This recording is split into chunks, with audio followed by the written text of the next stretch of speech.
Alrighty, yo, what is going on, everybody? It's your boy, Mr. DDG94 here, back with another reaction video.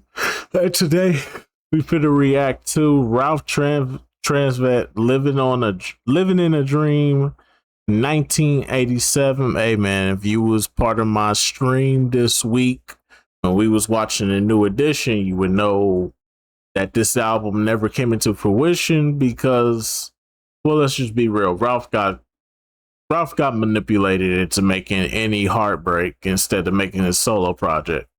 But it is what it is, though. But we gonna learn some. Hopefully, we learn something different from what we heard from what we got from the New Edition's biopic. So yeah, without further ado, let's get right into it. I was gonna say, because when BBD came out, I know everybody was like, wait a minute, where's Ralphie? I said that when Bob first came out. It's just like, well, you know, I thought if anybody's gonna go solo, it was gonna be Ralph.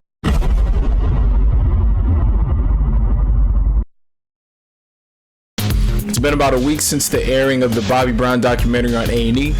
If you haven't already, check out my reaction review where I briefly discuss my thoughts on the documentary, and I point out the fact that Ralph Tresvant was the only member of New Edition who wasn't there, among other things. In the video, I mentioned that these days, Ralph has become the member that we see the least, and his story is also mentioned just as little also. Bobby Brown, BBD, and Johnny Gill's story have been told on multiple occasions, where their trials and tribulations, as well as their artistry, are highlighted. Whereas with Ralph, we've only gotten All Blacks a closer look in the New Edition story. In my opinion, they didn't quite do his story justice, and I believe it took a back seat to Bobby and Michael Bivins. If there was a member that deserved his own biopic entirely in addition to Bobby, it would be Ralph. When we talk about performers who can do it all, sing, dance, inspire, and entertain simultaneously, we have to talk about Ralph Tresvant. In the footsteps of artists like James Brown, Smokey Robinson, and Michael Jackson, Ralph Tresvant set a new standard of what it meant to be the lead singer.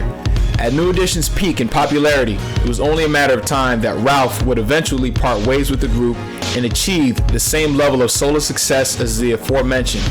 Unfortunately, as history has shown, due to contractual and personal obligations, he wasn't able to break out. It was Bobby, not Ralph, who crossed over and became the face of a new era in music, from the late 80s into the early 90s. But what if I told you that it was the influence of Ralph that inspired the edgy swing of Don't Be Cruel, the shelved breakout solo album that would ultimately never reach the ears of fans? That album is Living in a Dream. In this video, I'll explain the history leading up to and surrounding the album, as well as details most likely known by any for-lifers or rarely mentioned in recent years. While you're here, please hit the subscribe button, and without further ado, let's get into it. Now let's rewind back to 1985, after the release of their self-titled New Edition album. They were in full swing, touring, music videos, endorsement deals, and as we all know, their fair share of financial and internal issues. Amidst the issues they had was the fact that Ralph was getting the most attention out of all the group members, with Bobby not too far behind singing lead vocals on songs like Mr. Telephone Man and Hide and Seek, creating the division amongst the group. There was Ralph and Bobby, and then the members that would go on to become Belle Biv DeVoe. At this time, the bubblegum pop sound didn't reflect the space that the group members were actually in at the time. Unhappy with the group's image, music, and inability to express himself, Bobby, after missed television appearances and performances and one final outburst on stage, left the group. Throughout the years, this story has been told a few different ways, one most notable being that Bobby was unanimously voted out of the group, which may have been true. However, due to the already established division, Ralph was not interested in staying either, if Bobby was not going to be a part of the group. So much so that he had a meeting with Bobby assuring him that he would be willing to threaten to leave the group in order for him to stay. Me and Bobby had became very, very close on the road, being the only two cats that really held real lead vocals in the group at that time. And me and him bonded a lot. There's a lot of times when we sat in the hotel rooms and the rest of the guys would be heated because we'd have moments on stage. I'd have a lot of moments where I pause during certain songs and then we get the chants from the crowd, Ralph, Ralph, Ralph. Ralph, blah, blah, blah, and I could feel the tension. Every time that happened, I almost wanted to hush the crowd because I didn't want to feel what I was going to feel when we got off stage, kind of. Bobby had a few moments like that himself, so me and him became real close. Like, man, we ain't going to worry about that, man. We're doing what we're supposed to do. The people are liking it. They're buying it. They're coming buying the tickets to the shows. They're enjoying themselves, and that's all we have to worry about. We're doing jobs as guys up front, just holding down the records, or the leads on the records. So when he started going through the different things that started leading him toward leaving, one of them was he wasn't ready to go. You know, initially he wasn't ready to go. The group management, pressure from the company, and some of the things, he wasn't showing up for some of the gigs, Solid Gold. You know, that became. He wasn't ready to go, but shit, he had to go. He had to become Bobby Brown. Pressure from everybody to make a decision. So I never really made the decision. And to this day, Bobby tell you, I stepped to Bobby because I did have a lot of voice being so prevalent on all the records. I came back to him and said, man, you know, we did have a conversation. I told him everybody's come to the agreement, man, it's going to be better to move on, you know, without you, man. What do you want to do? But I tell you right now, if you really want to hold it down, man, I'll make a point. I'll make a point out of it. Let him know that, look, if he's not going to be around, I don't want to be around either. And blah, blah, blah. He would have really got that then. And Bobby told me straight out, he said, no, I'm good, man. I'm going to go for it, man. I'm going to do my thing. I'm really ready to go try to do my own thing. At that point, the record company had already sanctioned and pulled him to the side, said, if you want to pursue a solo career, you know, we got you. We was out in California, man. We sat down in the room. I asked him straight up and down. I said, B, look, I'm not comfortable with how it's going to look to the public. I'm not comfortable on the fact that it's the future's not certain for you. You know, all of that stuff I wasn't comfortable with. We started it together. We'll go down together. What you want to do, man? If you really want me to make a point out of this, I'll make a point out of it. I'll at least put my voice on the table for it. And he told me straight out, he said, no, he said, yeah, I'm going for it, man. I'm good. You never got kicked out the group, man. You left the group. I remember clearly the day you came to me and you said, just what happened. Yes, I did come to Ralph, and I did tell him, you know, that I, you know, wanted to leave the group, but I was going to do prerogative and all that shit anyway. So Bobby opted to leave the group and pursue a solo career rather than staying in a situation where he could not express himself artistically. In 1986, there would have been no New Edition without Ralph Tresvant. I believe MC at the time would have acquiesced to the demands if push came to shove. So in essence, Bobby in fact left the group.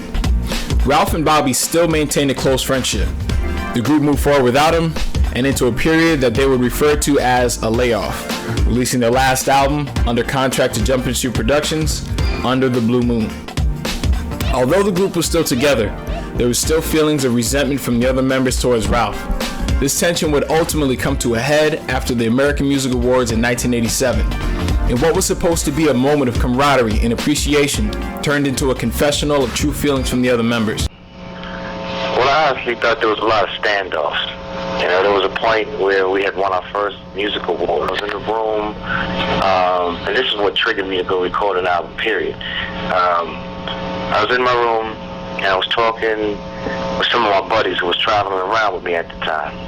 And I think at that point I probably was dilly-dallying with producers and doing different records and just writing and starting to write and produce, be it for myself or other people. So I had to come in, two of the guys that was with me, it was actually My Heart and Soul, which eventually Bobby used the concept of with Heart and Soul, but it was Mizzy Mo and Busy B. So at that time, I had them out there in California with me. We got off the stage. We came from the award show. And I was upstairs in my room, kicking it, you know, with them. And man, we got our first music award. Wow, this is crazy. And I got the call from three, which are now later on went on to be Belle de DeVoe, Ronnie, Ricky, and Mike. So, man, we want you to come downstairs, man. We want to holler at you for a minute, blah, blah, blah. So I'm thinking we get ready to do our own little celebration because we hadn't done that yet since the award show. So I told the fellas I'd be back. I went downstairs with them. And when I came downstairs, it was just this real negative energy, man. Everybody's real grim. And, I'm talking about how much I love everybody. And, this is a beautiful thing, man. It's amazing how we stuck together. We finally in the tribe. That's what we used to call it. Blah, blah, blah, blah, blah.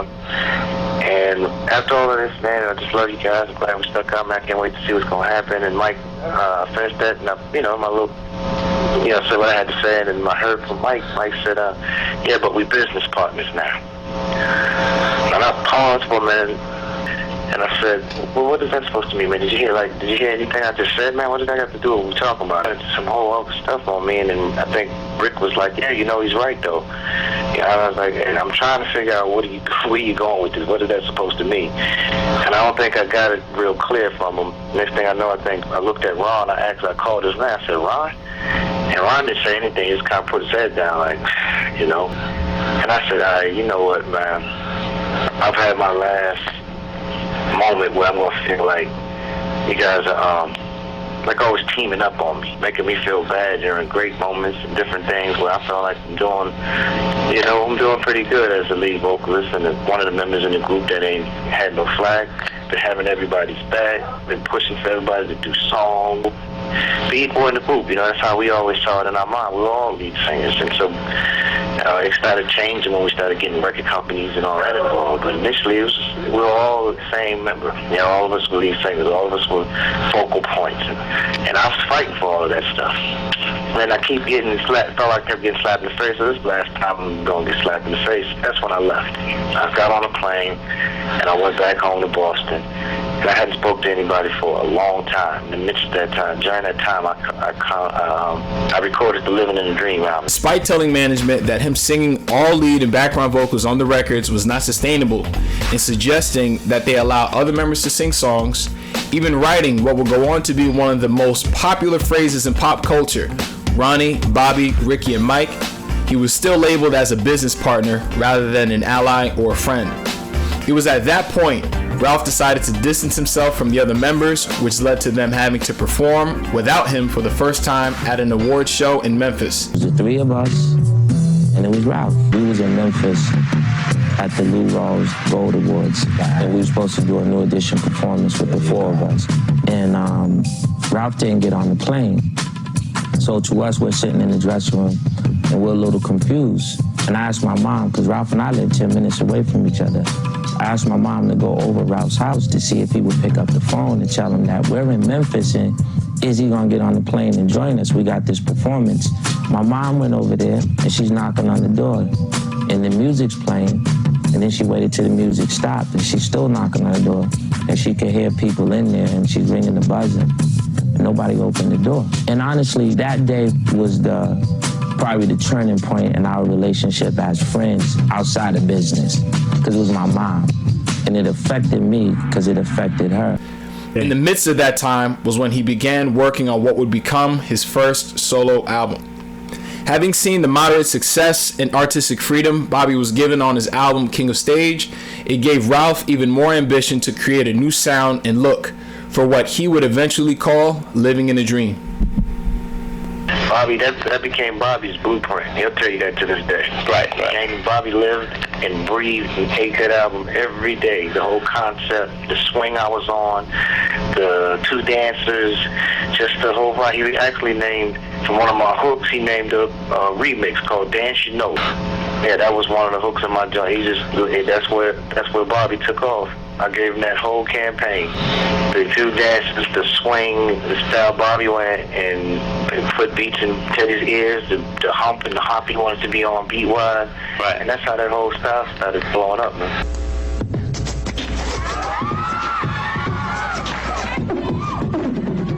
Yo, Riz, hold up, man. Save it for later. Save it for later.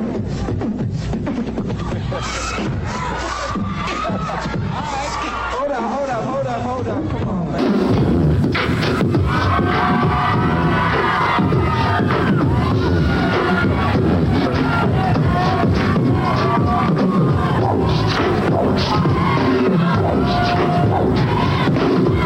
Really, at that point, I really wanted to do the Living in the Dream album. Okay. But after everybody dropped before me. Bob took pretty much the full campaign I was going to come with as far as an artist. That was my whole look. I wasn't the bad boy, which is what he flipped it into, but the music was bad. The music was that same bad boy swing that he was on at the time. Right. So, and the concept with the dancers and the whole shot, it hadn't been done yet. So it was all new. Everything I was going to do then had already been done through my boy. Meanwhile, the other members were in talks with Johnny Gill to replace Ralph as the lead singer. Being that the forthcoming New Edition album would be the first entirely under MCA, that would present the first roadblock. Gerald Busby, who had his own plans at the time, was more interested in an album entirely produced by Jimmy Jam and Terry Lewis, who were responsible for the success of Janet Jackson and had recently scored a top 10 Billboard Hot 100 hit with the Force MD's record, Tender Love. The group's separation and lack of income from touring at the time presented the necessity for Ralph to either return to the group or move forward without him with Johnny Gill. And was about to release it. I started getting a lot of phone calls, a lot of calls from the record company, a lot of calls from members, different members in the group, and people who were around the group and other members at the time, telling me what they were going through, and they were losing homes and cars, and stuff was been getting real ugly for them. And you know, I just felt like, you know, it wouldn't have been fair for me to go out there and do what I was going to do without going back to doing another project with you guys. That's the only reason. I started saying what was going on with everybody. I said, you know, let's go. I think we need to record another album. And I had mad interest in the Living in the Dream album, including MCA, who I went to. Who at first didn't want to do it because he wanted another New Edition album. I told him, look, this is your first right of refusal now. So if you're telling me that you don't want to do this, he's like, no, I'm not telling you. I want to kind of hear some tracks from this album to see if this would this have been it for Ralph. Yeah, I'm just saying, I'd really like to do another New Edition project, man. I'm bringing Flight Time in, and we're going to get these guys that, you know, okay, well, sounds good, man, but if you're telling me that, then that's when I started moving around and got interest from other folks. It was going to be a monster. It was those personal calls I started getting that made me say, you know what, we put it on the back burner, I'll get back to it in a minute, and I never got back to it. The artistic and creative predecessor that influenced and inspired the nationwide phenomenon of Don't Be Cruel, that took the music industry and world by storm, would never see the light of day. However, that's no slight to what would become the R&B masterpiece known as Heartbreak. What we didn't get in Living in a Dream, we got in Ralph-led songs like If It Isn't Love, Crucial, and You're Not My Kind of Girl, all of which display his vocal range and ability that we would have heard on his solo album.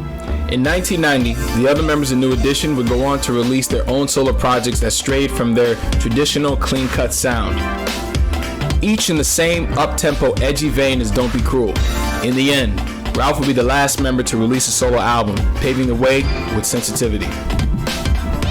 Songs like Rated R and Stone Cold Gentleman are not talked about nearly as much as they should, because if you want to know what Living in a Dream sounded like, imagine those two tracks with more of that New Jack Swing sound.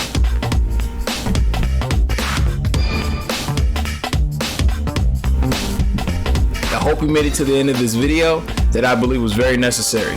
If you enjoyed it, be sure to like, comment, subscribe if you have not already, and I'll see you on the next. I ain't gonna, like I said before, man, I think Ralph, the album that we ended up getting from Ralph, shit, that was just as good as anything. I feel like, because like I said, that's the second best album. Obviously, Bobby's is the best by far. Don't Be Cruel is shitting on every other solo project. But Ralph had the second best album. And then after that, you could throw BBD in there, and then Johnny with his album. But for the most part, yeah, it was just Bobby and Ralph for the most part that had the best two albums, in my personal opinion. So even if he didn't get to drop the album that he wanted to drop, because it's clear that he wanted to drop his album first, so that way he can have it all to himself. I mean, hey, it is what it is. But things happen for a reason, man.